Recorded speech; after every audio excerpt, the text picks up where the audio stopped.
Roger Quéméner, bonjour. Nous sommes ici pour parler de l'homme que vous avez été, notamment le sportif, et l'homme que vous êtes aujourd'hui. Donc, votre carrière sportive. Pourquoi ce sport, la marche athlétique? Eh bien simplement parce que j'ai essayé d'autres sports auparavant, c'est-à-dire que j'ai essayé la course à pied, ça n'a pas trop mal marché, mais c'était pas suffisant pour entrer dans le cadre des vainqueurs.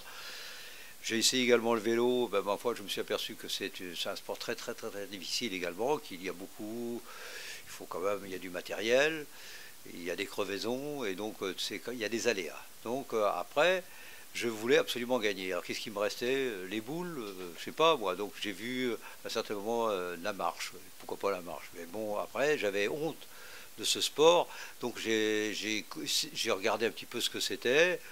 Je voyais tous ces personnes qui se déhanchaient de tous les côtés. Je dis, oh, c'est affreux, ça, c'est pas beau. Donc au départ, vous aviez honte. Ah, j'avais oui, je me suis entraîné. J'ai commencé à marcher la nuit. Hein, c'était moins, on ne me voyait pas, donc j'ai commencé à marcher la nuit en fait. Mais avez-vous été sujet à des moqueries des gens lorsque vous marchiez, ou est-ce que c'est arrivé déjà? Ah, ça c'est une fois qu'il n'y a pas un marcheur qui n'a pas subi des moqueries lors des entraînements en particulier. J'ai vas-y PD et puis j'en passe et des meilleurs. Hein. Carrément. Ah, carrément, carrément. Il ne faut pas avoir peur des mots. Voilà. Donc, comme le bassin tourne automatiquement, alors qu'en fait, c'est un déhanché tout à fait naturel, contrairement à ce qu'on peut penser, puisqu'on attaque du talon, et ça permet, c'est ça qui fait le déhanché. En fait, la marche, c'est comme de la danse, c'est comme du zouk, ça va d'une hanche à l'autre, et puis bon, mais ça porte toujours à rire, et je n'ai encore jamais vu un professeur d'éducation physique enseigner la marche. Alors, je crois que vous avez raison, je crois que ça ne s'enseigne pas dans les écoles. Votre carrière sportive a démarré relativement tard en termes de sport. Je crois qu'elle a démarré autour de la trentaine, si je me trompe. Donc, est-ce que ça n'était pas un obstacle, l'âge? Alors, j'ai commencé le sport à partir de 20 ans. J'ai commencé à l'armée, en fait, puisque je me retrouvais en Algérie, à Alger en particulier, où on était consigné par rapport aux événements.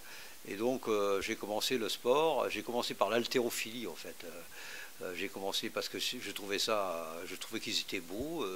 Il y avait également des gymnases qui faisaient des croix de fer, qui faisaient des parallèles, et j'ai trouvé que c'était admirable. Moi, petit paysan breton qui arrive dans un cadre de sportif où les gens étaient vraiment faisaient vraiment des belles. Vraiment, c'était très beau. Et donc, moi, je suis arrivé là-dedans tout doucement. J'ai commencé à faire un petit peu de sport. Puis, bon, bah, le truc qui était le plus facile, c'était de prendre une barre et puis essayer de la soulever. Et c'est comme cela que, bon, bah, parfois, j'ai commencé à faire un peu d'haltère. Et puis de là, j'ai commencé à courir un tout petit peu dans le bois de Boulogne, à Alger. Et, ben, ma foi, donc toutes les blessures sont arrivées, tendinite, périostite, et tout ce qui va avec, n'étant pas entraîné, n'ayant pas une hygiène de vie particulière.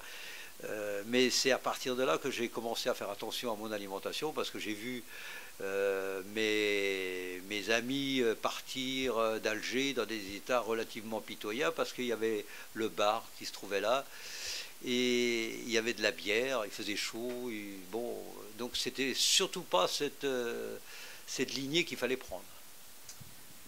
Donc, vous êtes un homme qui vit sainement.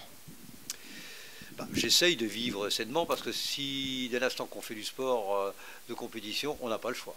Donc si vous vous amusez à fumer et à boire, ça n'ira pas loin.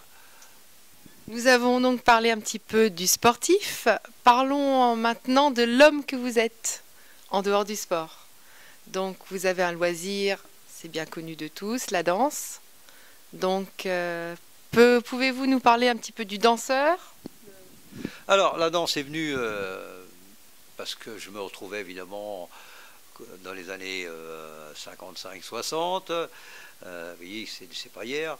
Je me retrouvais évidemment dans une région qui s'appelait la Bretagne, où le seul loisir qu'il y avait, c'était le foot et puis aller danser. Bon, donc on allait tous les jeunes allaient danser, les moins jeunes aussi, même les enfants allaient danser avec les parents.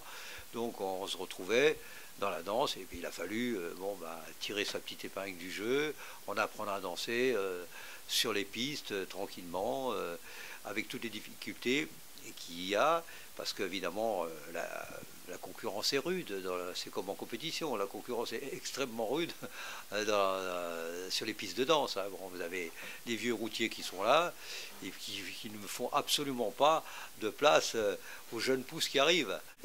Eh bien déjà d'une part, je ne me prends pas pour ce que je ne suis pas, je n'ai pas pris de cours de danse et j'ai assisté par contre à des compétitions de danse de haut niveau à Bercy.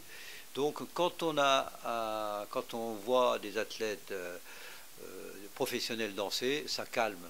Et on ne se prend pas ni pour un professeur, ni pour un excellent danseur. On danse à sa façon, avec ses moyens, et puis ça s'arrête là. Alors la course à pied, à choisir la course, la danse, qu'est-ce que vous préférez? Eh bien, moi j'ai choisi la marche pour gagner, parce que la danse, il aurait fallu commencer beaucoup plus tôt, déjà d'une part, aussi, parce que les danseurs, pour être vraiment un bon danseur, il faut avoir fait de la danse classique, il faut faire des barres, il faut faire plein de choses, donc il faut travailler beaucoup également. Donc j'ai choisi la marche parce que ça permettait de durer, dans la durée, parce qu'il y a plusieurs sports, disciplines, mais plusieurs distances qui permettent de s'exprimer, chacun avec sa valeur et ses qualités, sa volonté et sa hargne également. Merci à vous, Roger Kemener, merci.